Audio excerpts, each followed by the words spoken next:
kasih atas kehadiran rekan-rekan semua pada kesempatan hari ini.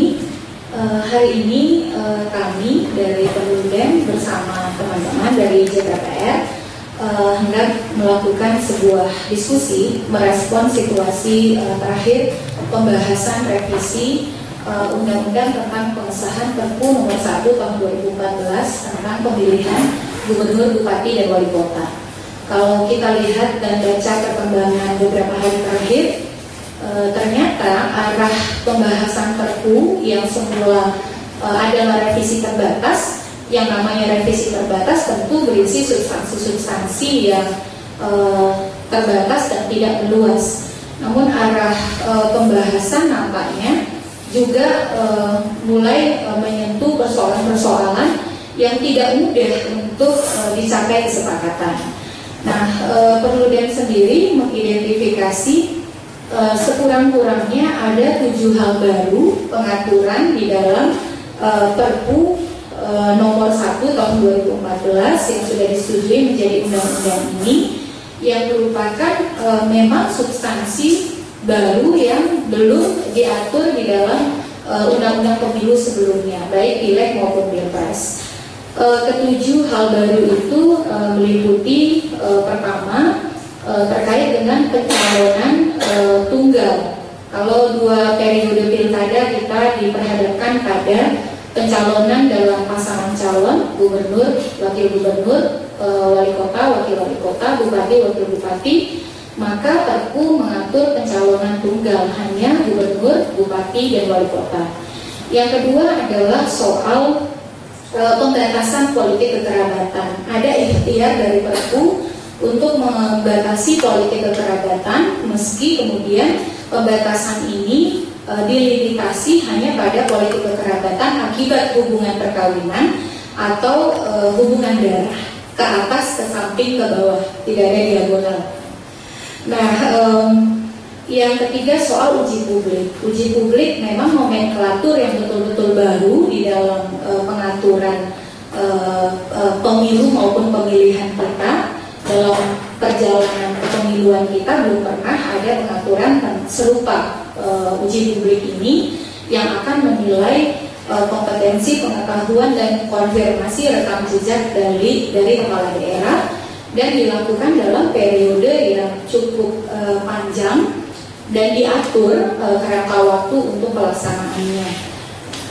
Yang keempat tentang pembatasan dana kampanye. Jadi kita betul-betul pertama kali ini undang-undang bicara soal pembatasan dana kampanye.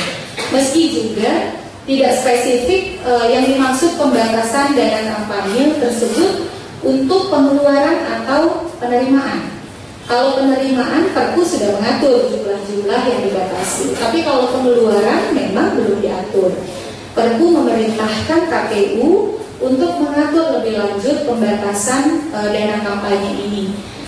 Sepanjang yang kami ketahui, KPU menangkap perintah ini sebagai pembatasan belanja, kalau saya tidak salah. Nah, pengaturan baru berikutnya adalah soal penghitungan dan pemungutan suara elektronik. Meskipun bukan hal-hal yang baru sekali, tapi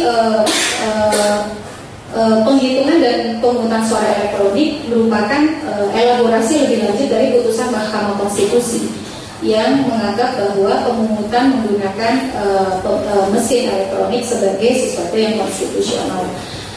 Meski Perpu mengatur Perpu memerintahkan KPU untuk mengatur lebih lanjut mekanisme pemungutan dan penghitungan suara secara elektronik ini. Hal baru keenam yang diatur di dalam Perpu adalah soal penyelesaian perselisihan hasil pilkada yang menyerahkan kepada pengadilan tinggi di 4 pengadilan tinggi, dan Mahkamah Agung sudah mengatakan mereka akan memerintahkan PT Tun Sumatera Utara, PT Tun Jakarta, PT Tun Jawa Timur, dan PT Tun Sulawesi Selatan untuk menangani sengketa hasil. Tidak hanya menyerahkan penyelesaian sengketa hasil kepada rezim pengadilan umum melalui pengadilan tinggi, tapi juga Perpu memberi ruang untuk banding kepada Mahkamah Agung. Jadi baru pertama kali di dalam sejarah pemilu kita proses penyelesaian perselisihan itu dilakukan bertingkat, tidak final and binding atau final dan mengikat di satu institusi saja seperti sebelumnya diatur oleh Undang-Undang 32 2004 sebelum diamandemen oleh Undang-Undang 12 2008. Waktu itu kan awalnya hanya Mahkamah Agung, awalnya hanya Pengadilan Tinggi, tapi kemudian karena ada kasus Depok 2008 berpindah ke Mahkamah Konstitusi. Nah sekarang kembali lagi ke Pengadilan Tinggi dan bisa banding ke Mahkamah Agung.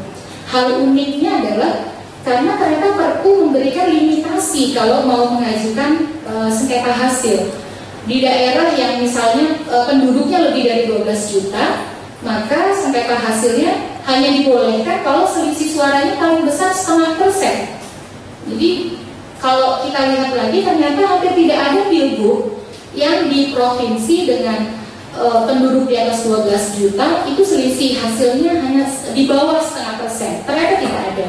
Nah kalau begini kan desain Perpu memang membayangkan tidak ada sengketa gitu. Yang terakhir adalah soal pemungutan suara serentak. Desain pemungutan suara serentak menurut Perpu 2015 tahap pertama, tahap kedua 2018 dan secara nasional 2020. Mencermati perkembangan pembahasan revisi Perpu yang ternyata tidak mudah bagi partai-partai dan fraksi-fraksi di Komisi 2 untuk menyepakati pembahasan, karena memang isunya juga bukan isu yang sederhana. Hari ini kami ingin mengelaborasi sebenarnya bagaimana sih ruang yang paling baik bagi kualitas pemilu lokal, pemilihan lokal kita sendiri, persiapan penyelenggara, dan yang terpenting adalah masyarakat terkait dengan pengaturan pemilihan kepala daerah ini. Apakah memang tidak ada pilihan misalnya bahwa revisi harus selesai sebelum 18 Februari, ataukah ada ruang alternatif lain yang bisa kita lakukan? Kita akan punya 3 narasumber dalam diskusi kita. Yang pertama adalah Pak Mas Kurudin Hafiz dari JPPR, apa istilahnya Deputy Kornas JPPR. Yang kedua ada Pak Didit Supriyanto, Ketua Perludem, dan sedang dalam perjalanan Pak Abdul Hakam Naja, mantan Ketua Pansus RUU Pilkada.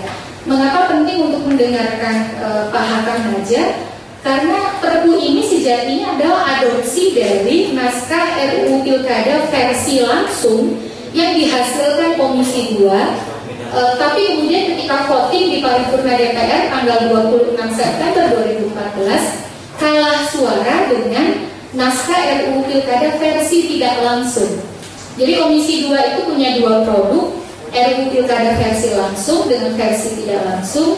Dan kalau kita baca isi Perpu sesungguhnya adopsian dari naskah RUU Pilkada versi langsung dengan kombinasi 10 perbaikan ala Partai Demokrat. Jadi kita bisa nanti bahas lebih lanjut dengan Pak Hakam bagaimana sih modifikasi dari keberadaan substansi Perpu ini dengan situasi kekinian. Apakah dia masih visible, masih layak, ataukah memang ada penyesuaian harus dilakukan. Saya kira sambil menunggu Pak Hakam kita mulai saja. Pertama Pak Didi ya. Oke, silakan kepada Pak Didi Supriyanto. Terima kasih Bu Titi. Materi yang ingin kami sampaikan di forum ini adalah soal bagaimana kita mengubah Perpu nomor 1 2014 yang sudah ditetapkan sebagai undang-undang pada 20 Januari yang lalu, karena kita tahu Perpu ini dibikin dalam waktu singkat, sangat singkat, tidak dikritisi oleh pihak-pihak yang berkompeten, nggak ada ahli pemilu mengkritisi, nggak ada ahli ilmu politik mengkritisi, nggak ada ahli hukum tata negara mengkritisi, juga para aktivis dan kritisi, sehingga bisa dimengerti kalau kemudian Perpu ini banyak masalah. Memang misi utama Perpu itu kan mengembalikan pemilihan langsung oleh rakyat dari undang-undang sebelumnya, Undang-Undang Nomor 22 Tahun 2014 yang menginginkan pilkada oleh DPRD. Jadi misinya memang itu, bahwa kemudian ada banyak masalah ya harus kita hadapi. Jadi kita sendiri sudah dengar semua fraksi di DPR sepakat mau mengubah Perpu ini, memperbaiki Perpu ini, dan jangan pernah berpikir bahwa perubahan itu untuk kembali ke pemilihan DPRD. Jadi hampir semua fraksi sudah sepakat itu. Jadi Perpu ini harus diubah biar menjadi undang-undang yang baik dalam penyelenggaraan pilkada, dan tidak sedikit pun terpikirkan untuk kembali memilih kepala daerah melalui DPRD. Nah, dengan latar belakang seperti itu, maka kalau kita pelajari dari judul Perpu sampai dengan penutupnya itu banyak sekali masalahnya. Judulnya misalnya bisa dipermasalahkan, kenapa menggunakan pemilihan bukan pemilihan umum. Kemudian kenapa yang dipilih hanya gubernur saja, tidak gubernur dan wakil gubernur. Kemudian konsiderannya, mengingat kenapa pasalnya cuma 22 ayat 1 Undang-Undang Dasar 45, bukan kenapa juga pasal 18 ayat 4 yang mengatur pemilihan gubernur, bupati, dan wali kota secara demokratis justru tidak dimasukkan. Banyak sekali ya. Sistematikanya juga membingungkan. Kalau kita atau Anda terbiasa membaca undang-undang pemilu, maka undang-undang Perpu ini kayak sebuah Perpu pilkada ini kan loncatan gitu. Karena nggak lazim. Misalnya di mana-mana yang namanya pendaftaran pemilih itu selalu jadi tahapan. Ternyata nggak ada di tahapan. Di mana-mana yang namanya pendaftaran pemilih itu dalam pengaturan itu selalu di bab di awal. Tapi ini bab awalnya adalah persyaratan calon kalau nggak salah. Terus kemudian di mana-mana di undang-undang pemilu, mulai pemilu 55 sampai pemilu yang terakhir, itu yang namanya penetapan hasil pemilu itu selalu jadi bab tersendiri. Karena itu memang sebuah tahapan yang khas yang menjadi titik pijak sengketa hasil. Tapi di sini disatukan dengan penghitungan rekapitulasi penghitungan suara. Jadi dari sisi sistematika juga bermasalah. Dari sisi substansi, Titik tadi sudah menceritakan ada 7 hal baru yang menimbulkan perdebatan. Ya, mulai dari calon tunggal, kemudian apa itu? Uji publik, politik kekerabatan, pembatasan dana kampanye, elektronik, dan yang terakhir pilkada. Bisa diberitakan semua karena nggak clear. Nah, saya nggak akan lihat dari sisi itu, tapi saya coba lihat dari sisi yang biasa kami pakai di Perludem untuk melihat bagaimana pemilu dan undang-undang pemilu sebaiknya dibikin. Pemilu itu sebuah kegiatan politik yang sangat kompleks. Karena sangat kompleks, untuk memahaminya kami biasa menggunakan kacamata penyederhanaan, lebih gampang gitu. Jadi pemilu itu bisa dilihat dari sisi aktornya, bisa dilihat dari sistem pemilihannya, dilihat dari sisi manajemennya, dan yang terakhir dilihat dari sisi penegakan hukum. Di undang-undang itu tercermin. Nah, kalau kita lihat dari 4 sisi itu, 4 kacamata itu, Perpu ini juga banyak masalah. Soal aktor misalnya, tadi aktor itu kan aktor terpenting kan aktor itu kan pemilih, penyelenggara, calon. Oke, pemilih nggak ada masalah. Mungkin nanti CPPS bisa mempersoalkan pemilih karena kaitannya dengan orang yang senangnya pemilih, katakanlah masalahnya nggak ada. Penyelenggara nggak ada, karena penyelenggara hanya copy paste dari undang-undang penyelenggaraan pemilu. Tapi calon jadi ribut. Kenapa calonnya tunggal? Kenapa bukan pasangan calon? Itu dari sisi aktor. Kalau dari sisi sistem pemilihan pejabat eksekutif, dari sekian banyak variabel, kalau di legislatif itu ada 6 variabel, kalau di eksekutif cuma 3 variabel yang penting. Metode pendaftaran calon, metode pemberian suara, metode penetapan calon terpilih. Pendaftaran calon mungkin nggak jadi masalah, meskipun kalau kita lihat aturannya sangat rinci, berpanjang-panjang. Metode pemberian suara sama sekali tidak ada masalah karena cara milihnya kan sama, memilih salah satu. Tapi metode penetapan calon terpilih ini ada masalah. Karena metode penetapan calon terpilihnya kan gini, pas calon yang meraih suara terbanyak di atas 30% ditetapkan sebagai calon terpilih. Tetapi kalau calon terpilih yang kalau seperti itu tidak ada, maka dilakukan putaran kedua. Kita sudah tahu 10 tahun terakhir putaran kedua itu bikin masalah. Dana tambah, ketegangan tinggi, ributnya makin lama. Makanya kami mengusulkan, ya kenapa nggak dibikin satu putaran saja? Artinya siapa yang terbanyak itu yang terpilih. Nggak usah bunyi-bunyi lah. Pilpres pada akhirnya calonnya juga sedikit, tidak perlu putaran kedua. Sudah 2 kali. Kenapa pilkada masih diberi kesempatan satu putaran kedua? Nah, itu masalah.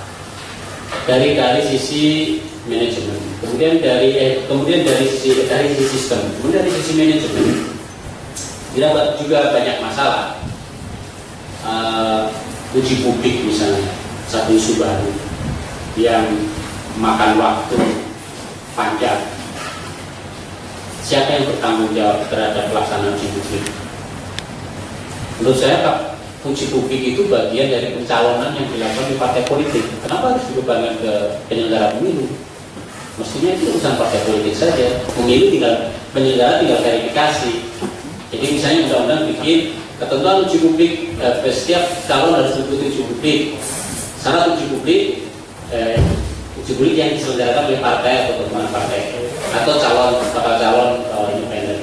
Syarat uji publik adalah misalnya pesertanya harus melibatkan panelis independen dan lain-lain. Ada syarat-syarat yang kemudian KPU tinggal verifikasi apakah pasangan calon-calon itu mengikuti uji publik yang memenuhi syarat undang-undang apa enggak. Itu aja. Jadi tugas KPU hanya verifikasi, tidak harus menyelenggarakan.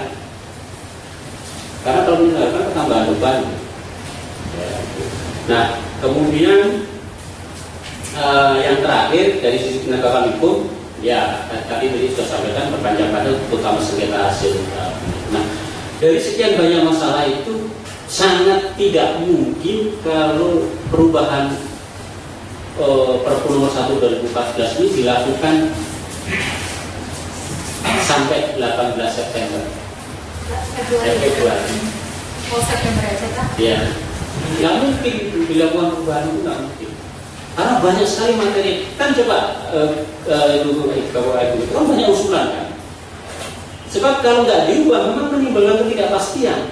Ketidakpastian ini yang pada akhirnya juga berpengaruh dalam proses penyelenggaraan lagi. Banyak pasal ketentuan yang kalau misalnya nggak diubah itu bisa dibawa ke Mahkamah Konstitusi. Kalau misalnya nggak diubah. Tapi kalau diubah waktunya nggak cukup. Nah, dilematis kan, diubah bermasalah, nggak diubah bermasalah. Makanya untuk mengatasi dilema itu kami mengajukan usulan ada 2 tahap perubahan.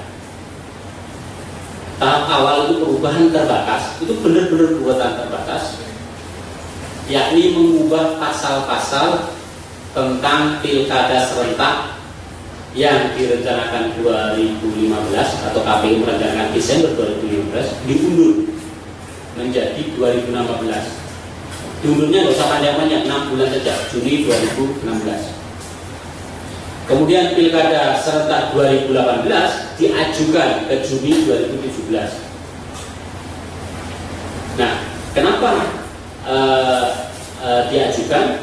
Karena tahun 2018 kan kita sudah harus persiapan pemilu serentak presiden dan legislatif 2019. Masa ada pilkada serentak lagi? Itu jadi masalah. Makanya difokuskan di situ saja perubahan tahap pertama. Jadi mengubah pasal 201 pasal ayat 1 dan ayat 2. Nah, itu tahap pertama. Sehingga perubahan itu akan mengejar masa sidang ini. Masa sidang anggota DPR ini kan berakhir tanggal 18 Februari.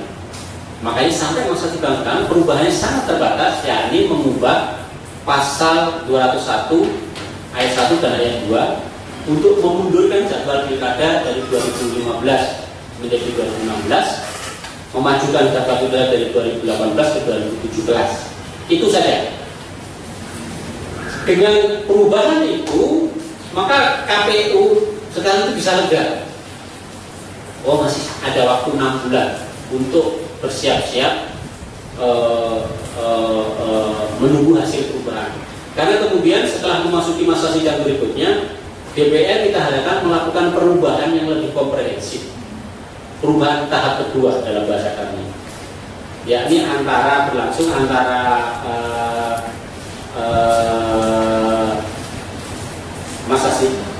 masa sidang ketiga dan keempat yang akan berakhir pada 14 Juli. Jadi 14 Juli sudah harus selesai perubahan komprehensif itu. Apa-apa saja perubahan komprehensif itu terserah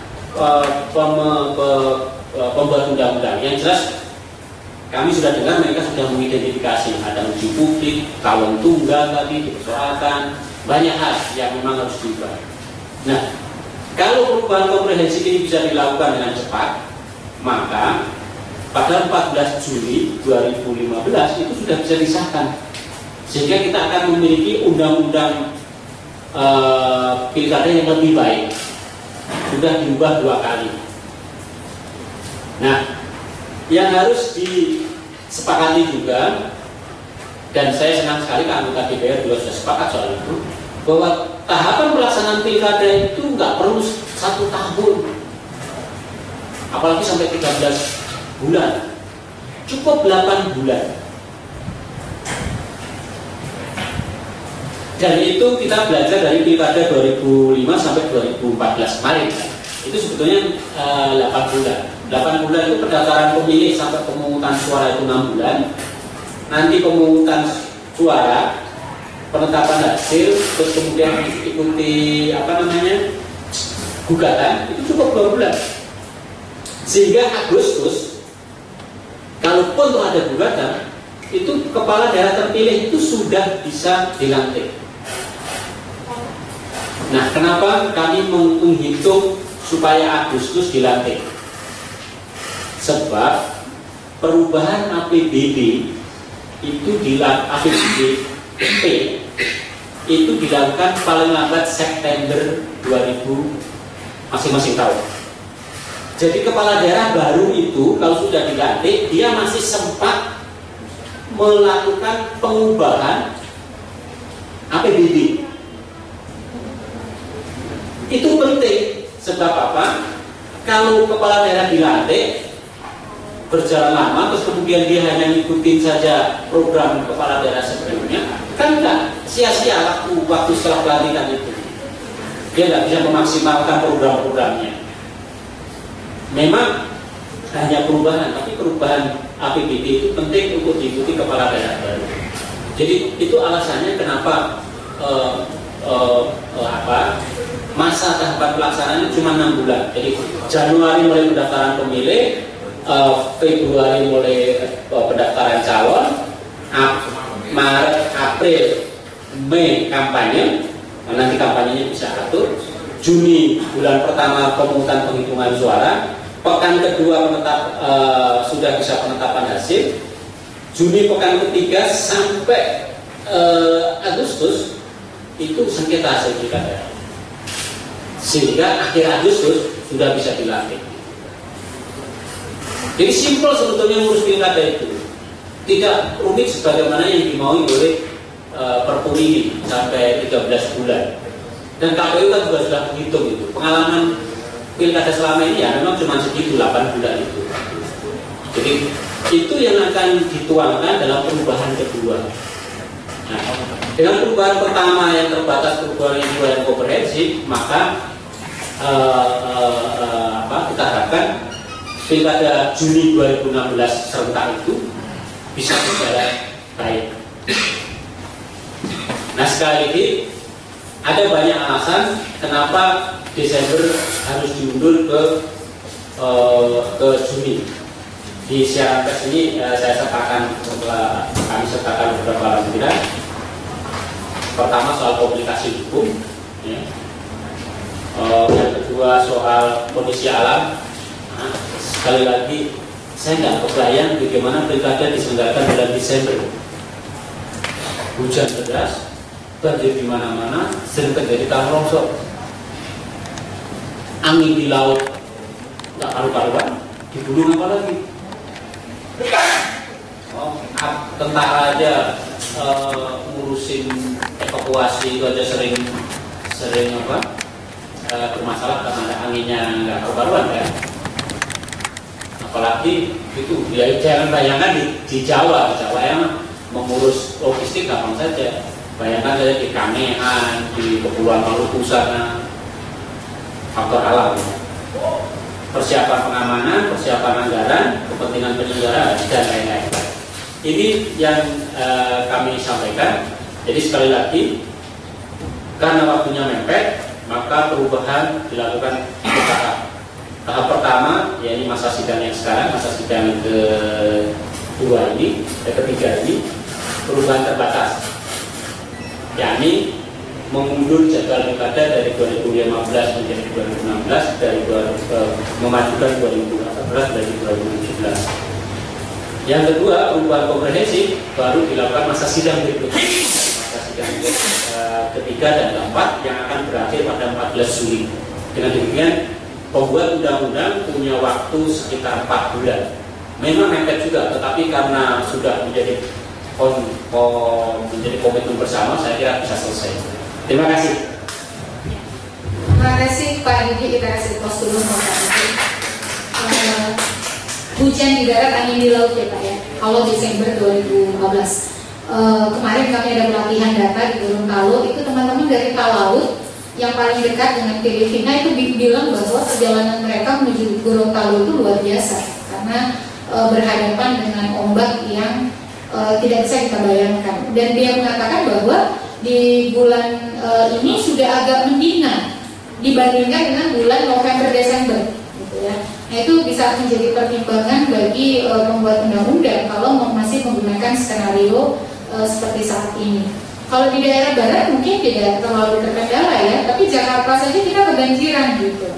Nah, tidak membuat juga kita bebas dari ancaman bencana. Teman-teman, pada lampiran ke-3 itu kan ada jadwal pembahasan perubahan Perpu ya. Nah ini jadwalnya bukan jadwal DPR, ini jadwal yang kami usulkan. Jadi kami mengusulkan dilakukan 2 tahap. Tahap pertama adalah memundurkan jadwal pilkada serentak tahap pertama yang semula di 2015 menjadi 2016. Nah, oleh karena itu kalau kita lihat skenarionya kan pembahasan revisi tahap pertama berhenti di 18 Februari. Lalu masa reses untuk persidangan ketiga kembali lagi setelah reses 23 Maret dimulai pembahasan substansi secara lebih mendalam. Ini jadi bukan jadwal sidangnya DPR, tapi ini yang kami tawarkan kalau skenario ini bisa diadopsi atau diterima oleh pembuat kebijakan. Nah berikutnya, kemarin kami ada pertemuan koalisi masyarakat sipil yang memang bekerja untuk isu-isu pemilu di 2014 lalu. Setelah kami lihat kembali isi Perpu ini, ternyata isi Perpu ini memberikan kemenangan kepada publik hanya pada soal mekanisme pemilihannya. Kita tetap punya pilkada langsung, tapi dia tidak memberi ruang yang besar bagi pemilih yang berdaya. Jadi pemilih yang punya posisi tawar dengan proses pemilihan di tingkat lokal. Jadi kalau kita lihat, kita memang menang dari sisi mekanisme pemilihan, tapi ternyata harus kita akui kita kedodoran dari konteks substansi. Dan ini bisa dipahami karena Perpu kan tidak memberi ruang publik untuk terlibat ketika penyusunan. Apalagi kalau kawan-kawan ingat tanggal 25 September ketika penyampaian laporan Ketua Pansus di depan sidang DPR, itu kan sejumlah isu krusial belum selesai disepakati oleh Komisi 2, oleh Pansus, sehingga agak unik, undang-undang dibawa ke paripurna tapi isu krusialnya belum sepakat gitu. Jadi ini yang membuat kemudian ya memang bisa dipahami kalau beberapa substansi itu menyisakan persoalan dan menyisakan perdebatan.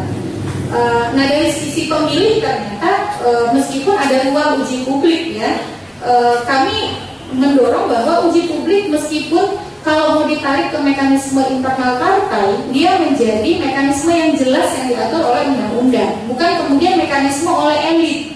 Selama ini kan ujinya uji elit, terbatas pada ketua dan sekretaris begitu. Bukan itu, kalaupun mau dibawa ke mekanisme internal. Tapi kalau kemudian dibawa ke mekanisme internal dan itu dilakukan elit, lebih baik tidak usah. Lebih baik dengan mekanisme yang sekarang saja. Karena kita bisa memanfaatkan uji publik seperti yang ada sekarang untuk diperluas menjadi aspek pendidikan pemilih.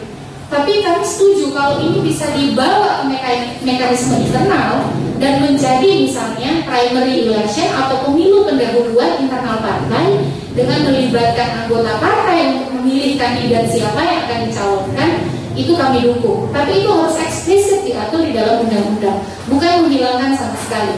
Uji publik, kalau dia mau dibawa menjadi mekanisme internal, uji publik oleh anggota partai, bukan uji elit. Nah ini kan seakan-akan mau dipersempit menjadi uji elit gitu, hanya oleh elit atau pimpinan partai politik tanpa ada keterlibatan konstituen atau anggota partai. Jadi itu kalau soal uji publik tadi ya. Nah kembali ke pemilih, Cak Maskur, benar gak sih kalau sebenarnya kita kedodoran di isu itu gitu, dan beberapa isu. Silakan Cak Maskur untuk menyoroti secara lebih dalam. Terima kasih Mbak Titik, Pak Didik yang kami hormati, Bapak Ibu sekalian, teman-teman media. Saya kira lembaran ini sudah cukup sangat komprehensif dari waktunya, dari materinya dan lain-lain. Dari kami ingin menambahkan dari aspek betul yang disampaikan Mbak Titik soal sesungguhnya kan perhelatan pemilu perhelatan pilkada itu bukan punya siapa-siapa, tapi dia itu punyanya pemilih atau warga masyarakat. Dari sudut itunya sesungguhnya kalau kita mau lihat, kalau yang disebut dengan demokrasi di tingkat lokal, maka pelakunya itu juga harus orang lokal, warga dan pemilih, bukan siapa-siapa. Nah kemarin kita bertarung betul 2 bulan yang lalu, itu bertarung bagaimana sebenarnya pilkada bisa dinikmati langsung oleh pemilihnya yang kemudian berhasil. Tetapi melalui Perpu ini pada akhirnya kita juga masih menemukan beberapa poin-poin yang dimana melalui jalur yang sudah diingatkan kembali bahwa sesungguhnya pilkada itu bukan urusannya siapa-siapa, pilkada tetap menjadi urusannya pemilih, warga masyarakat. Nah disitulah yang sebenarnya kita terus-menerus mau menguatkannya. Kalau dia dibilang sebagai urusannya pemilih, maka dia juga harus ditarik menjadi kewenangannya pemilih. Selama ini evaluasi kita, pilkada pembicaraannya baik di tingkat DPR ataupun di kalangan tingkat nasional itu selalu menjadi pertarungannya partai politik, pertarungannya elit. Bisa jadi di sana juga menjadi diskusinya KPU saja. Tetapi ruang-ruang untuk menciptakan diskusi-diskusi bagi pemilih itu di situ masih sedikit. Maka sebenarnya melalui revisi terbatas ini kita bisa bareng-bareng, bisa dari waktunya, bisa dari kepastian hukumnya dan lain-lain, termasuk juga materi-materi di mana kita harus melihat kembali sejauh mana pemilih kita di tingkat daerah itu lalu bisa dikuatkan. Akhirnya bergen-bergen itu lalu nanti bisa sama-sama berhasil. Nah, dalam catatan saya itu setidaknya ada 3 poin yang kira-kira bisa menjadi pintu masuk di mana pemilih kita lalu benar-benar memiliki pilkada ini. Yang pertama adalah berkaitan dengan partisipasi. Jangan sampai justru pilkada itu nanti aturannya itu justru menutup ruang-ruang partisipasi yang sangat luas. Yang mestinya luas, milik mereka kok tiba-tiba malah justru ditutup. Nah, ruang apa saja yang sebenarnya bisa dilihat di dalam poin-poin undang-undang pilkada ini? Yang pertama adalah yang selama ini sangat menjadi perdebatan, yaitu perihal uji publik. Saya kira dari konteks bagaimana dia bisa membuka ruang bagi pemilih itu betul. Dia memang pintu masuk untuk membuka ruang pemilih di dalam diskusinya. Tetapi kalau kita baca di Perpu itu ketentuannya cuma ada 2. Satu soal waktu yang sangat panjang itu, yang kedua itu soal panitia yang 5 orang itu dari representasinya. Tetapi perihal soal materinya apa yang dibahas, lalu kategori mengukur keberhasilan uji publik seperti apa, itu tidak ada. Nah, kalau memang ini tidak dijelaskan dengan sangat rigid, ya pada akhirnya dia akan menjadi formalitas saja. Saya sudah mendapatkan beberapa kabar di daerah. Pada akhirnya nanti bisa begini, karena pemilihan di tingkat daerah itu kan banyak, tidak hanya pilkada. Ada ketua pemilihan NU, ketua pilihan Muhammadiyah, KNPI, macam-macam. Sebenarnya pemilihan itu berlangsung hampir tiap minggu. Kalau uji publik ini tidak diatur dengan baik dan harus menjurus kepada persoalan pemerintahan daerah, dia bisa dimanfaatkan kepada orang-orang yang mau nyalon apapun untuk memperkenalkan diri, mempopularitaskan diri. Saya sebenarnya ingin menjadi ketua KNPI cabang mana, tetapi karena saya tidak punya uang, ya ikut uji publik saja. Nanti kan tidak direkomendasi sama partai. Nggak masalah, karena tujuan saya bukan itu. Saya hanya ingin ketika ikut sana, ikut sini dan lain sebagainya, saya memanfaatkan itu, ide-ide saya diterima, saya bisa mendapatkan itu dan saya bisa bermain setelah itu. Nah, ruang yang ternyata bisa dimanfaatkan itu juga harus kita cegah. Jadi uji publik memang bagus, mendekatkan, tetapi lalu kalau dia tidak diatur, dia bisa banyak orang yang bermain di air keruh itu. Itu yang pertama. Yang kedua, uji publik saya kira memang kadang-kadang partai politik kita itu perlu dipaksa. Kita ingat verifikasi partai politik pada pemilu 2014 lalu itu berhasil. Tapi dalam konteks memaksa partai politik untuk menerima masukan-masukan dari masyarakat, kunci dari uji publik sebenarnya kita bisa ukur dengan aturan-aturan yang sangat baik. Lalu yang kedua berkaitan dengan soal partisipasi, B-nya itu rekrutmen. Misalnya di PPS, ini kan kita juga baca di situ. Yang namanya PPS atau yang berada di tingkat desa itu sudah pasti mereka itu bergerak di wilayah politis kalau pada saat pilkada. Hampir dipastikan seperti itu. 95% mereka kalaupun tidak bertindak politis, mereka dirayu untuk bertindak politis. Nah, sementara dalam konteks rekrutmen itu berjalannya ya kewenangan dari orang-orang yang ada di desa itu sangat kuat. Nah, pembukaan terhadap rekrutmen terhadap PPS dalam konteks partisipasi ini menjadi sangat penting.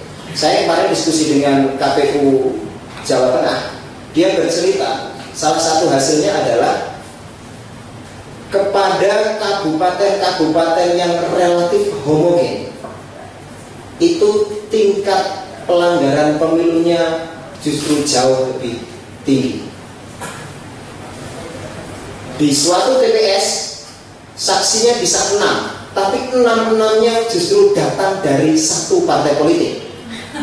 Mestinya kan yang namanya saksi beragam partai politik, tapi dia bisa dari satu partai politik karena saking homogennya daerah itu. Nah, semakin homogen ini, baik itu misalnya peserta pemilunya, penyelenggara pemilunya, semakin homogen mereka, maka tinggi potensi pelanggaran pemilunya juga semakin besar. Nah, heterogenisasi penyelenggara pemilu dan peserta pemilu, termasuk partisipasi dari masyarakat, ini menjadi kunci penting agar kekuatan itu bisa sama-sama imbang. Nah, kalau kita memilih menguatkannya, entah bisa menjadi penyelenggara pemilu, pengawas pemilu, dan pemantau pemilu, itu sebenarnya bisa meningkatkan kualitas pilkada kita nanti. Yang ketiga masih dalam konteks partisipasi, saya kira juga pemantauan. Kita sangat banyak belajar daripada bagaimana strategi Bawaslu dalam konteks mempermudah laporan masyarakat itu gagal. Sulit sekali kita sebagai masyarakat ini dengan kemampuan kita masing-masing, ibu-ibu, pemilih pemula, orang tua, dan macam-macamnya yang tingkat pengetahuannya berbeda-beda. Tetapi metode menerima masukan masyarakat dalam konteks pelaporan pemilunya sama, sehingga lalu kemudian ini punya permasalahan yang masing-masing. Nah, pada akhirnya lalu adanya metode yang sama ini dengan beragam, padahal beragam daerah orang yang melaporkan itu berbeda, itu perlu adanya kemudahan. Nah, kemudahan bagaimana melaporkan pelanggaran di tingkat masyarakat yang mereka rasakan sendiri, ini perlu dirumuskan juga bagaimana strategi partisipasinya. Itu yang pertama ya, soal partisipasi. Yang kedua, untuk meningkatkan kualitas pemilih kita, bahwa urusan demokrasi pilkada itu milik rakyat, milik pemilih, itu soal keterbukaan. Kita, salah satu keberhasilan pemilu 2014 kita kemarin itu adalah keterbukaan. Dua contoh yang paling kuat itu adalah data pemilih, atau yang bisa kita sebut dengan SIDALE, yang itu diupload di websitenya KPU. Lalu yang kedua itu soal pencalonan, bahwa seluruh profilnya kandidat calon anggota DPR itu ada di websitenya KPU. Dengan menampilkan data yang ada, meskipun dengan usaha yang sangat kuat dan kita berhasil, itu lalu menjadi modal kita untuk berpartisipasi yang sangat tinggi. Bisa dibuat kawal pemilu yang hasil scan D1, bisa dibuat lomba-lomba dari situ ya, yang hanya tampil profil lalu kemudian muncul apalagi dan lain sebagainya. Artinya bahwa kunci keterbukaannya KPU pusat pada saat itu membuka ruang partisipasi yang sangat besar. Tapi kalau ini kemudian kita terapkan di pilkada nanti, itu tantangannya besar. Satu, tidak semua KPU kabupaten kota itu mempunyai website. Kalau dulu saya misalnya dari Banyuwangi memastikan diri saya terdaftar di DPT, membukanya situs KPU, bukan membuka situs KPU Kabupaten Banyuwangi, karena terpusat. Tapi kalau sekarang, bagaimana ini mekanismenya itu belum diatur. Oleh karena itu, strategi keterbukaan ini itu harus dikuatkan juga, karena itu kunci dari partisipasi pemilih. Begitu dia terdaftar di KPU dan itu ada di kabupaten kota atau di KPU provinsi, mereka bisa profil calon, bakal calon dan lain sebagainya, profil penyelenggara pemilu, profil pengawas pemilu. Kalau itu semuanya didesain lengkap seperti yang ada di KPU pusat, saya kira itu juga akan baik untuk bisa meningkatkan, dan itu lalu kemudian memberikan gitu ya, kesempatan yang sangat luas kepada partisipasi masyarakat. Yang ketiga, saya kira ini menjadi bagian dari yang sudah disampaikan, itu persoalan kepastian hukum, kepastian waktu, dan kepastian keadilan. Salah satu isunya adalah soal dana kampanye. Selama ini kita bisa melihat pasangan-pasangan calon yang menang itu memang sebagian besar berasal dari calon yang dananya besar. Pertama-tama orang yang berkualitas itu bisa kalah hanya gara-gara memang dia tidak mempunyai alat sosialisasi dan dukungan kampanye yang kuat, karena dia tidak punya uang.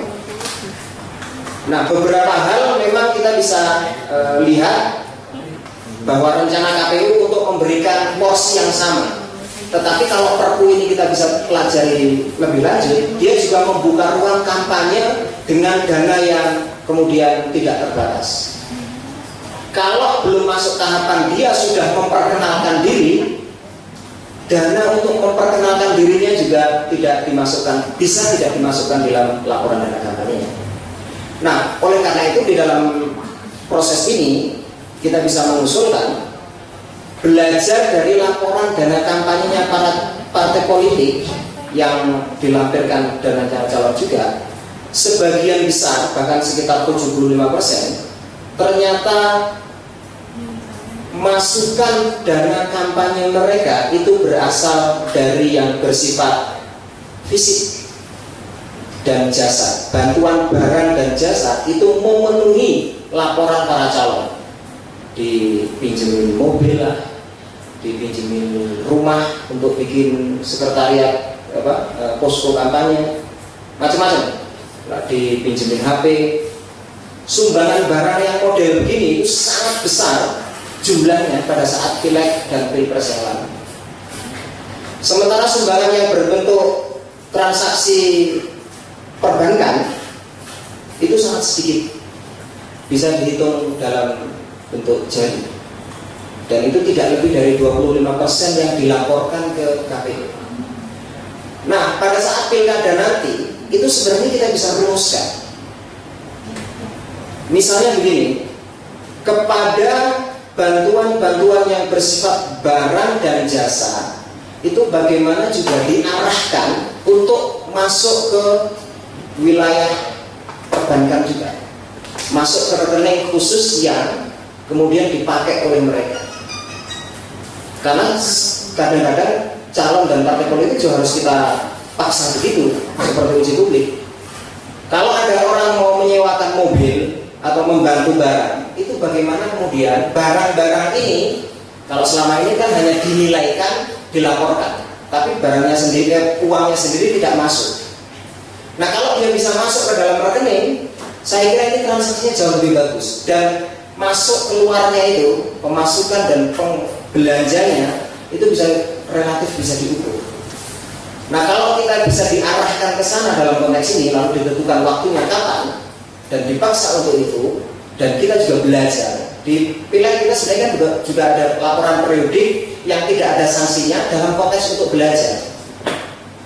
Nah, evaluasi kita pun pada saat laporan periodik belajar itu ternyata juga berhasil. Nah, sekarang kita juga harus begitu dalam konteks memberikan kepastian keadilan terhadap masing-masing calon itu, agar orang itu tidak kalah hanya gara-gara dia kalah uang sebelumnya, sehingga kemudian transaksi-transaksi yang ada itu juga tidak gelap, pemerintahnya juga bisa lebih jauh lebih transparan. Nah, yang terakhir, saya kira sekarang ini dalam konteks pembahasan Perpu, sesekali kita juga mendengar alasan yang sangat tidak baik. Hanya gara-gara misalnya salah satu partai politik dalam konteks hasil survei popularitasnya baik, maka kemudian partai tersebut ingin mempercepat waktu pilkada karena secara popularitas dan anggapan masyarakat karena tinggi. Nah, kalau partai politiknya lagi jelek di opini masyarakat, pilkadanya mundur. Nah, model-model seperti ini itu sebenarnya harus diberhentikan. Jangan sampai kita membahas waktu, membahas materi di dalam Perpu itu hanya karena aspek momentumal. Karena pas sedang dipandang baik, pilkadanya dipercepat.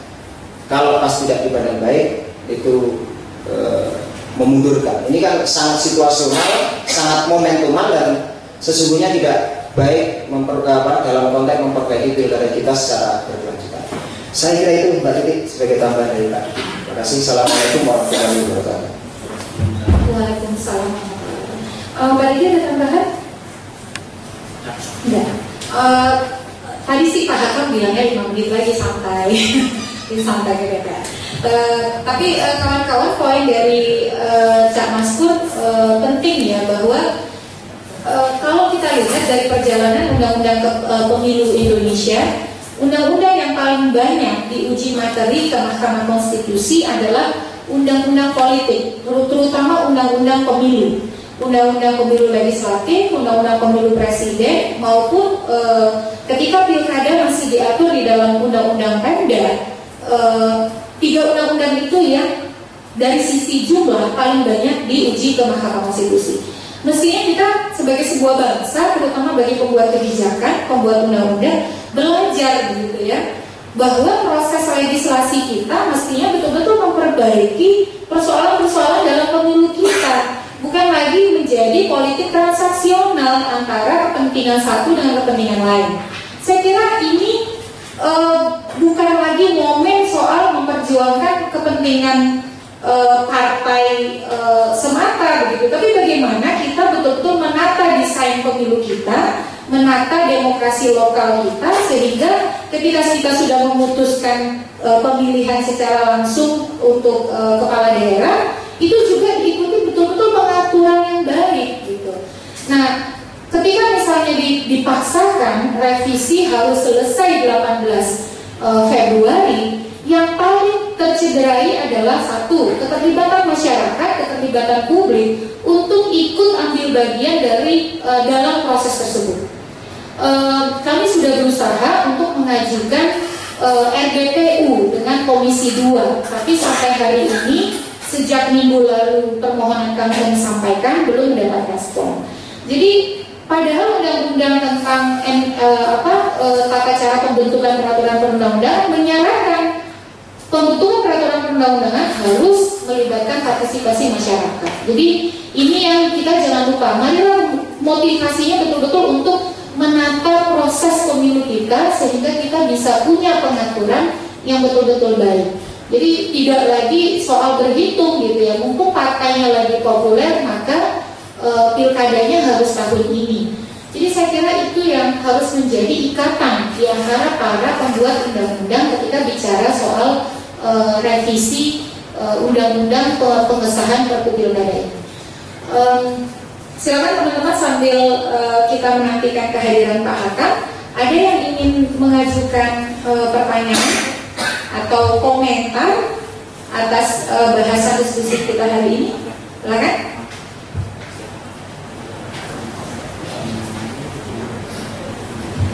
Mas Fidi mau komentar? Tidak. Pak Udi, selain Pak Udi, ada lagi? Oke, silakan Pak Udi. Siapa tahu setelah Pak Udi nanti ada 10 pertanyaan. Terima kasih Pak. Menarik tadi apa yang disampaikan terkait dengan sistem pemilihan.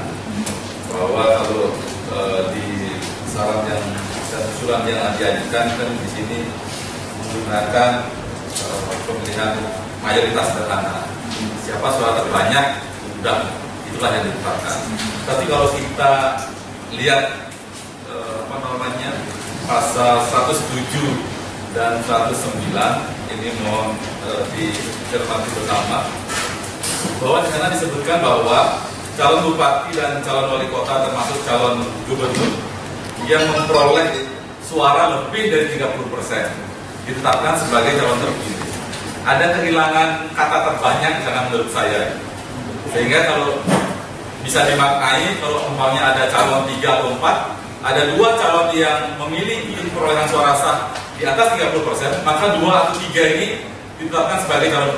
Pemaknaannya bisa jadi seperti itu. Ini tentunya dalam upaya melakukan revisi ini bisa didorong lah supaya bisa tidak menimbulkan penafsiran yang berbeda, karena jelas disebutkan calon yang memperoleh suara lebih dari 30% ditetapkan. Bagaimana kalau calonnya ada 2 yang lebih dari 30% atau 3? Ini tentunya menjadi catatan juga. Tetapi menarik bahwa tidak perlu ada putaran kedua lah. Saya pikir sangat menarik untuk dikaji lebih lanjut.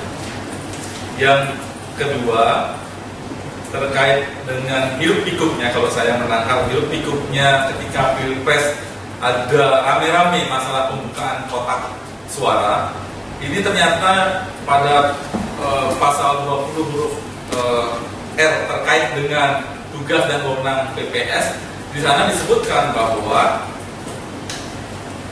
PPS menyerahkan kotak suara yang sudah tersegel kepada PPK pada hari yang sama, dan PPS tidak diberikan wewenang untuk membuka kotak suara yang tersegel. Ini kan kalau kita lihat hiruk pikuk kemarin pembukaan kotak ini dimasukkan pada pointer ini, tetapi pada ayat yang berikutnya ditugaskan kepada PPS untuk melakukan rekapitulasi. Pada pasal rekapitulasi ditugaskan kepada PPS bagaimana cara untuk melakukan rekapitulasi dengan cara membuka kotak dan lain sebagainya dan seterusnya. Ini tentunya terjadi pertentangan norma di sini. Ini tentunya menjadi catatan untuk perbaikan. Saya pikir hal-hal yang lain sangat menarik untuk kita. Terima kasih, Mbak Titina.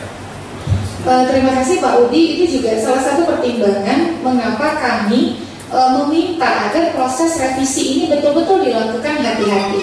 Tadi beberapa redaksional yang bisa menimbulkan multi tafsir ya. Ada yang mengatakan itu kan salah ketik saja. Tetapi sebagai sebuah produk hukum, kita tidak bisa mengatakan itu salah ketik gitu ya. Misalnya contoh Undang-Undang 32 tahun 2004 itu ada satu pasal pidana yang tidak bisa ditegakkan karena salah rujuk. Akhirnya revisinya harus dilakukan dengan melakukan pengujian undang-undang ke Mahkamah Konstitusi. Itu tadi beberapa contoh. Ada contoh lagi misalnya di pasal 59. Ini saya bacakan. Ayat 2 itu menyebutkan penduduk yang mempunyai hak pilih dan belum terdaftar dalam daftar pemilih tetap dapat mendaftarkan diri sebagai pemilih kepada TPS untuk dicatat dalam daftar pemilih tambahan. Tapi ayat 3-nya bicara, oh selamat datang Pak Hakam, silakan ke depan. Memang sudah waktunya Bapak. Nah ayat 3-nya itu bicara pendaftaran sebagaimana dimaksud pada ayat 2 dilakukan paling lambat 7 hari terhitung sejak pengumuman daftar pemilih sementara. Ini bagaimana mungkin bicara untuk daftar pemilih tambahan DPT, tapi dilakukan paling lambat 7 hari setelah DPS. Jadi saya kira memang waktu harus ditelusuri betul redaksional dari Perpu ini.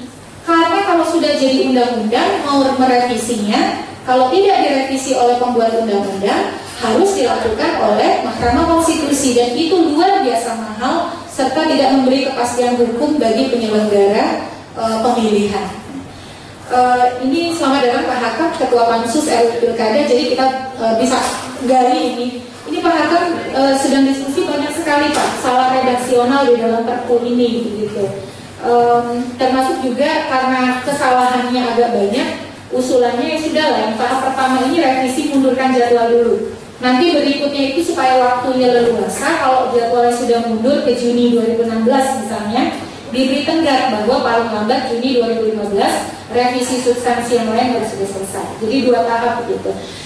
Mungkin Pak Hakam bisa cerita juga soal naskah ini. Sebenarnya kalau kita lihat 99% juga produknya Pansus RUU Pilkada Periode. Silakan Pak Hakam.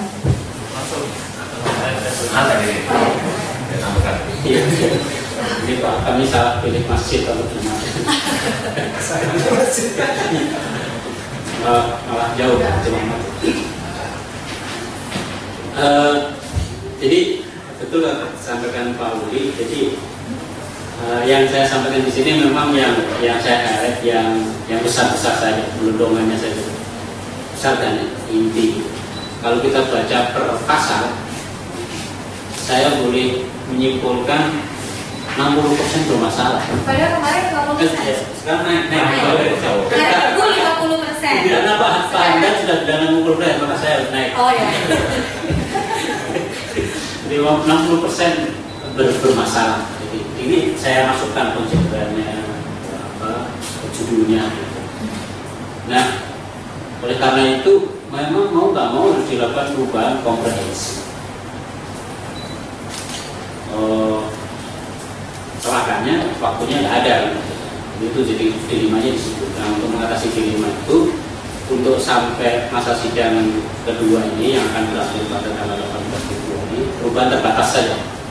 Nah, batas itu khusus pasal 201 ayat 1 dan ayat 2 jadwalnya diubah dari Pilkada 2015 menjadi 2016, dari Pilkada 2018 serentak 2018 ke 2017.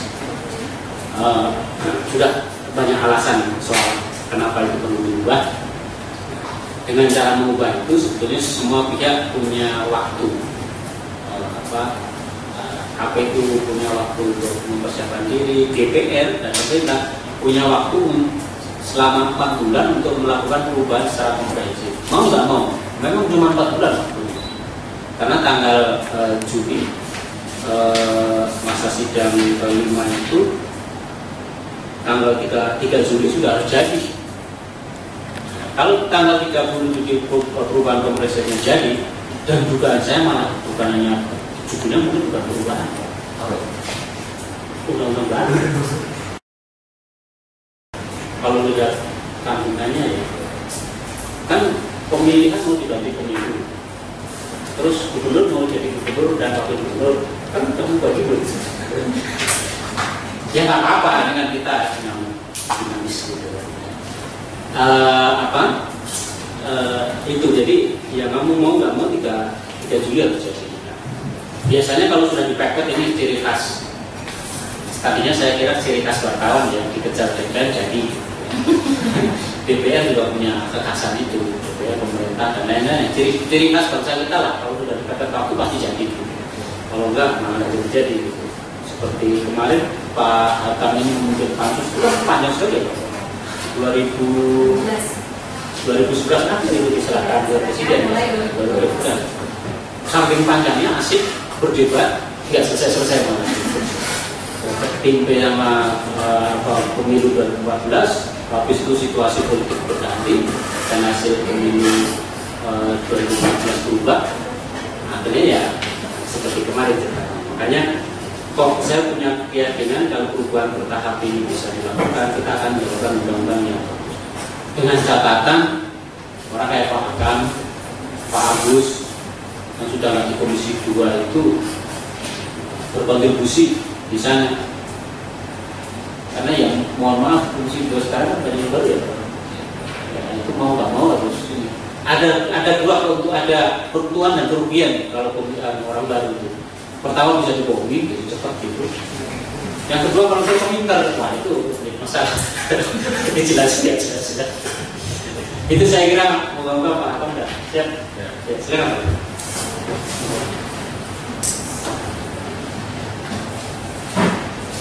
Terima kasih. Assalamualaikum warahmatullahi wabarakatuh. Para pembicara ini, sahabat-sahabat saya semuanya di sini dan juga tentu teman-teman dari media. Saya mohon maaf agak terlambat, sudah salah pilih khutbah, kecoba demo tadi, lengkap sudah pemberitaan. Memang ketika Perpu itu muncul, saya itu sudah deg-degan. Kenapa? Karena ini bakal sumbatan ketika membahas di DPR. Ini akan dilimpahkan ke Perpu. Karena kan Perpu kan tanpa filter, ya, menjadi kewenangan pemerintah penuh.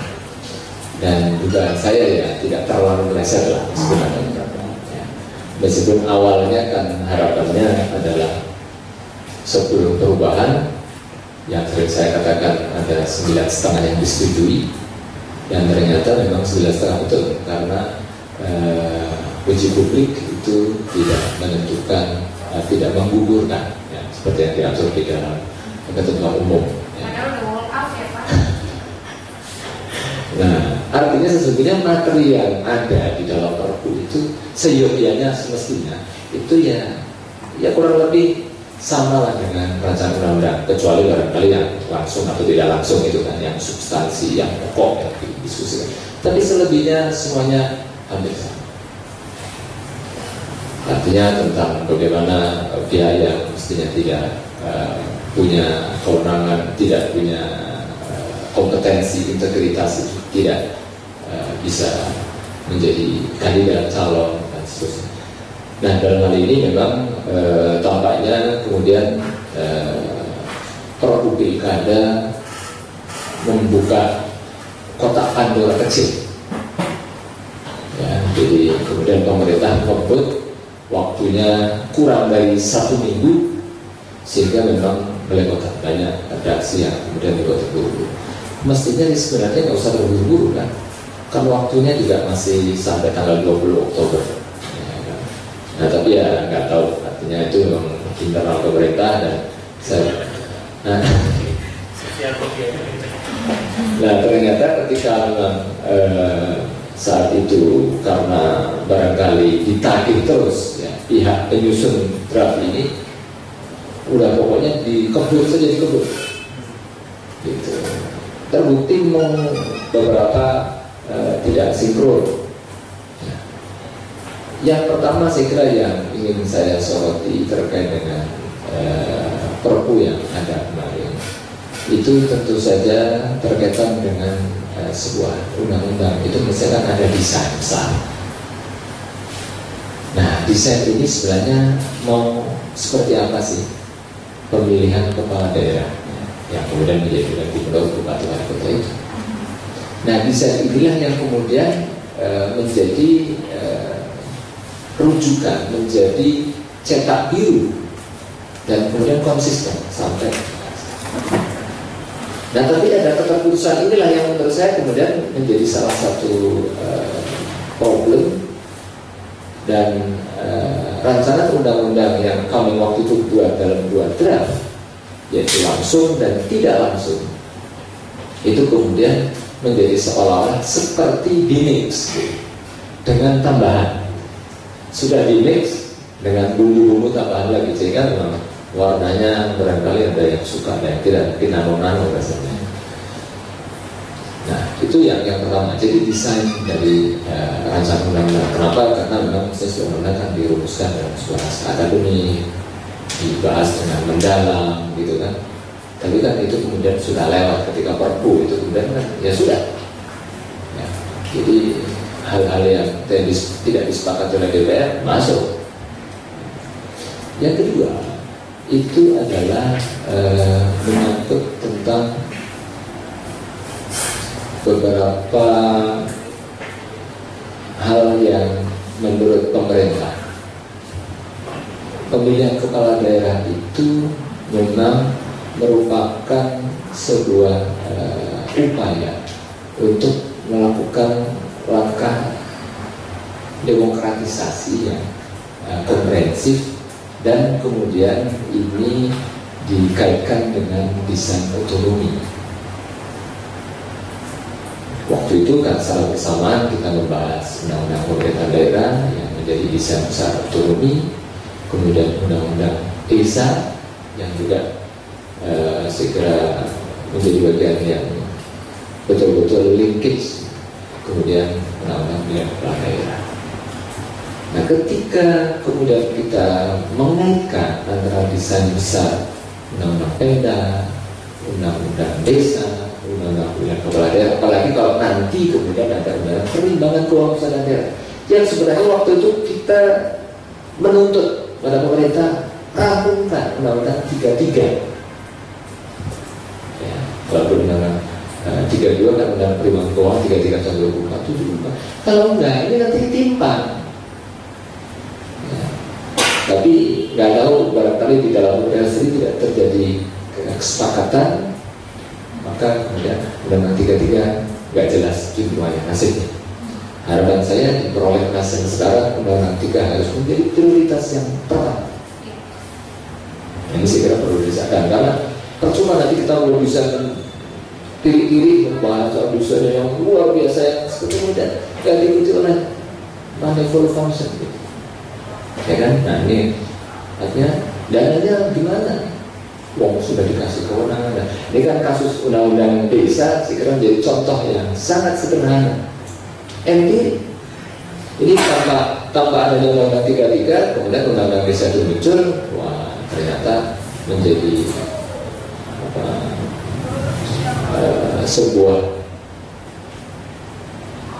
sebuah tempat ya, lokus yang saya kira kalangan eksekutif juga berkeinginan untuk mengambil itu, terbukti dengan 2 kementerian yang memperebutkan tentang dana desa. Ini kan sebenarnya harus diatur di undang-undang 33. Karena kemudian perlindungan keuangan pusat dan daerah itu kemudian daerahnya itu ya termasuk menyangkut desa. Karena ini ada satu klausul baru di undang-undang desa yang kemudian dikaitkan dengan masalah konsep seperti itu. Kemudian yang ketiga adalah ketika kita mengaitkan sebenarnya konsep seperti apa sih yang kita inginkan dalam kaitan proses yang kita harapkan ke depan, bahwa politik nasional kita itu ditopang oleh kekuatan yang ada di level di bawah. Jadi politik nasional itu kalau tidak diimbangi oleh konstelasi politik di tingkat lokal, provinsi, kabupaten, kota, dan termasuk tentu saja di desa, maka kemudian itu akan menjadi kekuatan yang semu. Nah, kita harapkan waktu sebenarnya desainnya memang besar seperti itu. Tapi ya sekali lagi, ketika pemerintah merubah banting setir dari yang pertama ketika diajukan naskah akademik, ya, yang pertama adalah dengan memberikan penekanan gubernur itu dipilih DPRD, bupati, wali kota langsung, kemudian dibalik gitu kan.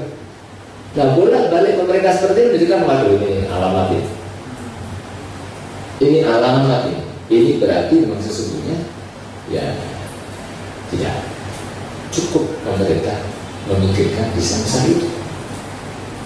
Nah, memang idealnya ini kan kalau dirancang dalam satu periode bisa. Nah, tapi makanya ini yang menjadi pertanyaan sekarang ini, kan ini awal pemerintahan baru 2014-2019. Oke, sekarang istilahnya kan kalau di rancangan undang pemerintah kan renstra pemerintah 2015-2019 atau gitu, karena memang dibujuk. Kalau tidak ini dari sekarang ditata, maka kita akan menghadapi problem adanya adhokrasi, adanya perubahan parsial yang kemudian ini akan mengenai semua bidang, apalagi ini menyangkut yang sangat fundamental, sangat penting di politik nasional, di sektor timur, kemudian bagaimana memperkuat basis politik di tingkat domestik, di tingkat lokal. Kemudian yang keempat, kita bicara di tingkat yang lebih praktis. Godaan-godaan yang muncul di dalam pembahasan itu sangat kentara sekali godaan itu. Godaannya apa? Godaannya misalnya ketika pemerintah secara apa adanya, jujur gitu, menginginkan misalnya wakil kepala daerah itu dari PNS. Lalu misalnya menggoda, karena apa? Karena menurut pemerintah banyak kepala daerah yang tidak mengerti tentang pemerintahan. Banyak pengusaha, banyak tokoh ya, yang nggak masuk pemerintahan boleh jadi kepala daerah. Nah, kemudian pemerintah memasukkan wakilnya dari pemerintah saja.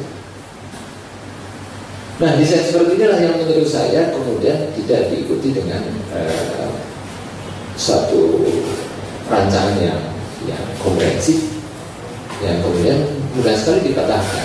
Kenapa kok harus dari pemerintah? Sebab kalau bicara seperti itu kan ada sektor. Nah, kemudian pemerintah mengaitkan, oke, kalau begitu sudah wakilnya ditentukan saja oleh kepala daerah. Harapannya memang nanti kalau saya baca waktu itu adalah bahwa tetap jatuhnya ke birokrasi, karena pada umumnya memang kepala daerah itu dari politisi, atau orang-orang yang berkecimpung di politik. Nah, godaan seperti inilah yang menurut saya banyak mengganggu. Kemudian apalagi ketika jumlah kepala daerah, wakil kepala daerah itu lebih dari satu. Saya dari awal mengatakan ini nggak masuk akal. Presiden Indonesia saja wakilnya cuma satu. Ya, kok bisa-bisanya daerah yang penduduknya lebih dari 300.000 ya, lebih dari 300.000 wakilnya cuma. Ya sudahlah, artinya ya tadi karena godaan-godaan tadi, godaan-godaan itu apalagi dengan Perpu kan, waduh, jadi benar-benar mimpi di itu tengah malam, itu bukan di siang malam, mimpinya di tengah malam yang betul-betul mimpi nyenyak, dituangkan semua di karena sesungguhnya hal seperti itu ya kita lihat. Kemudian juga ketika kita membicarakan tentang masalahnya yang tadi saya katakan praksis menyangkut bagaimana sih sebenarnya nanti ke depan pemilihan kepala daerah itu agar melahirkan tokoh-tokoh yang lebih bermutu berbeda dengan memangkas, mengurangi biaya ya, dan kemudian mengurangi politik biaya tinggi termasuk politik uang. Saya katakan ini harus anggaran dari APBD. Tidak mungkin kalau dari APBD. Kenapa? Karena kalau dari APBD, sekali lagi, ini pasti politik lokal akan bermain. Apalagi kalau incumbent itu mencalonkan kembali atau incumbent mencalonkan orang. Saya sudah seringlah ngobrol dengan kepala yang teman-teman saya katakan, aduh ya sudah, anggaran penyelenggaraan saya kasih, tapi anggaran pengawasan nggak saya kasih. Jadi saya bisa istilahnya tanda kutip ini, penyelenggara kemudian baik sama saya kan, tapi pengawas nggak berkutik sama saya. Lu jangan macam-macam, tak ikat layarnya, nggak bisa itu anggaran. Nah, maka kemudian dari sinilah yang saya katakan mestinya memang kalau mau merubah secara fundamental ya APBD. Nah makanya kan kita mencoba dengan pilkada serentak itu ya yang bisa. Dan saya kira pengalaman Lampung ya, sampai kita baru susah payah pun Gubernur Lampung nggak mau rusak karena ya dia punya kepentingan untuk mengundurkan agar jagonya lebih mantap kan gitu. Itu saya kira menjadi kasus. Dan saya gregetan mau mendagri gimana nih? Nggak mau. Ya susah. Ya karena dia punya ada alasan nggak ada duit lain itu. Tapi seharusnya memang dari situlah kita kemudian bisa melakukan perubahan yang struktural itu dengan anggaran dari BPN. Diatur semua. Incumbent jangan macam-macam. Ini anggaran negara. KPU daerah juga ini anggarannya bukan anggaran dari bupati, dari gubernur, dari wali kota, ini dari negara. Jangan macam-macam, jangan coba. Begitu pula kemudian terkait dengan bisa untuk menjadikan biaya yang seminim mungkin dari para kandidat ini diharapkan bisa memunculkan calon-calon yang mestinya bisa unggul tapi tidak beruang daripada calon beruang yang tidak kompeten atau tidak punya integritas. Nah, hal-hal seperti inilah yang dari awal menjadi concern kami waktu pembahasan panjang sekali. Tapi kemudian ketika tarik saja dari APBD ya sudah. Dan ketika kita paling susah kalau kemudian berada di pemerintah, kalau Menteri Keuangan mengatakan nggak ada duit, ya sudah. Memang barangkali kalau untuk desain demokrasi seperti ini kan tidak terlalu orang concern ya. Concernnya kan dengan kartu Trisakti gitu kan. Tidak kartu sakti itu karena langsung kan. Jadi tapi kan ini menata ke depan ya. Kemudian yang berakibat kepada pelayanan publik, kesejahteraan masyarakat, kalau pemerintahnya bagus, kepala daerahnya itu betul-betul berintegritas, kemudian kecurangan itu diminimalisir. Ini kan sebenarnya kan punya implikasi ke sana, tapi memang kan tidak langsung, tidak seketika. Padahal sekarang ini kan kita zamannya seketika semua instan, mau makan ini semuanya fast food gitu kan, semuanya nggak susah-susah. Dan yang terakhir adalah memang menyangkut pilkada serentak. Nah, pilkada serentak ini memang tadinya kita mendiskusikan agar pilkada serentak itu diadakan dalam 3 tahapan sebelum mengerucut pada pilkada serentak nasional yang kita bagi waktu itu. Oke, disepakati 2015, 2018, 2020. Saya sebenarnya condong untuk mengatakan sebenarnya yang ketiga itu pilkada serentak nasional setelah 2019 pemilihan legislatif dan pemilu presiden serentak putusan MK, maka saya contoh dari pemilihan pilkada serentak itu tahun 2021. Kenapa? Karena untuk menghilangkan pengaruh dari pemilihan presiden dan pilkada serentak yang baru saja tahun kemarin diadakan, sekaligus bisa untuk melakukan evaluasi. Jadi bayangkan, ini kalau hitungan saya 2019 itu adalah partai yang memenangkan pemilu itu juga akan menangkan pilpres kali. Karena paket itu saya kira memang susah. Orang itu jarang sekali bisa berpikir zigzag. Ada, saya lihat beberapa orang. Jadi misalnya contoh pemilu kemarin di kabupaten pilih partai A, provinsi pilih B, pusat pilih C, itu ya mungkin yang ada di sini yang bisa begitu, ya kan? Yang ada di sini itu persentasenya saya kira tidak bisa lebih dari 20-30%. Selebihnya 70% itu ya yang pilih yang sudah pakai jeret. Begitu pula kalau kemudian nanti ada berapa? 5 ya. DPRD, kabupaten kota, provinsi, pusat, DPD, pilpres, presiden 5. Kalau 5 itu memang kemudian akan paketnya. Nah, ini kalau tidak didesain ya, dari saya mengatakan dari awal desain tadi, ya nanti seperti itu. Jadi ketika 2019 itu nanti partai yang mendominasi punya presiden, ketika pilkada 2020 ya saling mau. Waktu saya katakan mestinya ada semacam meter, ada pemilihan pemilu sela kalau di luar negeri istilahnya kan. Pemilu sela di tengah-tengah. Kira-kira 2021 itu benar orang sudah pengaruh euforia 2020 sampai 2019 sudah hilang, orang sudah mulai sadar tidak perlu 100 hari. Harus ini lebih dari 100 hari.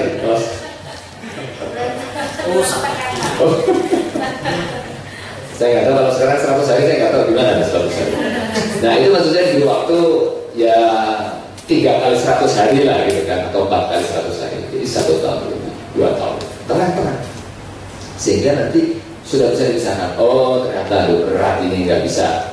Nah, ya. Atau mungkin bagus, tapi waduh, kalau nggak diimbangi, ya, dikontrol, ini mungkin akan terjadi abuse of power. Nah, disinilah saya sebenarnya cenderung untuk pemilu pilkada serentaknya.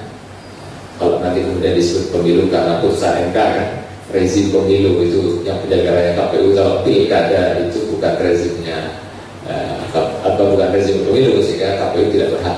Oke, misalnya pemilu kada yang 2021, kalau kemudian mengetahui 2018, kemudian bisa saja kemudian 2016. Cuma memang yang krusial menurut saya, perubahan hari ini yang ditargetkan 18 Februari, waktu yang sangat mepet. Itu kurang lebih kalau kita pekerjaan perbaikan rumah, itu kira-kira baru ngamplas ya. Jadi belum ngecat, belum kemudian melakukan finishing. Bayangkan waktunya berapa hari? 10 hari kerja ya? Kalau nggak salah sekitar 11 hari kerja. 11 hari kerja menurut pengalaman saya. Itu yang lama sebenarnya. Itu yang pertama, itu di penyusunan tim saksi-saksi. Wah, itu lama, itu ada yang mengumpulkan, belum mengumpulkan. Bisa enggak? Karena kan mereka merasa ya, kalau kecuali dari sepakati, Yang kedua kemudian ini tadi masing-masing sudah mulai kelihatan kan, yang menghendaki tidak pasangan atau berpasangan. Nah, makanya kalau mau ditargetkan 18 Februari selesai, ya tadi resikonya hanya 6 kelas. Yang tadi misalnya redaksi yang salah diberesin, kan akhirnya jadi gitu. Siap nggak untuk mendiskusikan substansi dalam 11 hari kerja? Kalau iya, saya kok agak deg-degan, kita yang 2 tahun lebih saja, kemudian di ujungnya seperti itu. Jadi harapan saya kira memang yang normalnya itu memang pada bulan April. Ini kan sekarang kan 5 kali masa sidang. Hitungan dulu saya itu memang perpu itu diselesaikan pada bulan April. Oke, sekarang perpu dikebut menjadi bulan Januari. Tetapi kalau mau diselesaikan ya pada masa sidang yang akan datang. Jadi perpu pada masa sidang berikutnya setelah dikeluarkan oleh Presiden. Jadi perpu itu dibahas 1 kali masa sidang. Ya, atau sebenarnya kalau mau jujur ya menjadi 2 kali masa sidang kan. Awal, kemudian masa sidang berikutnya. Nah sekarang mestinya kalau mau menyempurnakan itu pada masa sidang berikutnya yang akan sampai bulan April. Itu baru benar. Baru kemudian kalau air itu tidak keruh, jadi sudah mengendap. Jadi tidak tergesa-gesa. Benar enggak misalnya tadi kita bicara lagi tentang serentak. Ya, saya tahu teman-teman perlu mengusulkan 2016. Oke, misalnya bisa dihitung. Karena misalnya ada beberapa kepala daerah yang habis itu Januari, seperti Dapil 1 ada yang habis Januari 2016. Jadi nanti kalau 2018 itu PLT-nya 2 tahun, bisa lebih karena Januari kan. Nah itu memang bisa terus. Nah menurut saya kalau masa sidang depan bulan April selesai, itu kemudian kan bisa tenang disimulasi berapa daerah. Kalau pada tahun 2015 ini 204 ya, kalau misalnya 204 kepala daerah yang akan dipilih kembali atau akan ada pilkada di nanti kalau 2016 bagaimana, kapan dan seterusnya, dan kemudian tahapannya juga bisa lebih disimulasi dengan baik. Karena kalau nggak disimulasi, jadi kita waktu itu minta simulasi setengah mati. Rupanya bukan perkara gampang rupanya. Jadi kita minta, kan saya bilang data di pemerintah, saya minta datanya segera disampaikan ke kita buat simulasi. Waduh, sementara ini belum lengkap, ini masih. Nah maksud saya kesadaran seperti ini ya, kalau memang betul-betul ya sudah, berarti segera dikomunikasikan ya, kemudian PKPU ya di hold. Kecuali kemudian tahapan yang ada sekarang diperpanjang. Kan kalau misalnya KPU mendesain untuk pendaftaran bakal calon itu tanggal 28 Februari sampai tanggal 6 atau 5 Maret itu ya, kemudian kalau mau ada perubahan ya bisa ini diperpanjang atau kemudian diundur. Karena apa? Karena memang di undang-undang disebutkan bahwa untuk pendaftaran bakal calon itu jangka waktunya sampai bisa 6 bulan. Tapi kan itu sebenarnya 6 bulan itu kan paling sekurang-kurangnya 6 bulan. Nah artinya sebenarnya bisa saja dibukanya lama. Jadi waktunya ya segera diatur. Itu saya kira catatan saya, dan nanti kita akan dialogkan dalam diskusi. Terima kasih dan mohon maaf. Assalamualaikum warahmatullahi wabarakatuh. Terima kasih Pak Hakam. Sebenarnya ketika voting 26 September kemarin, Pak Hakam, kami sudah yakin bahwa hatinya Pak Hakam itu tetap di pilkada langsung.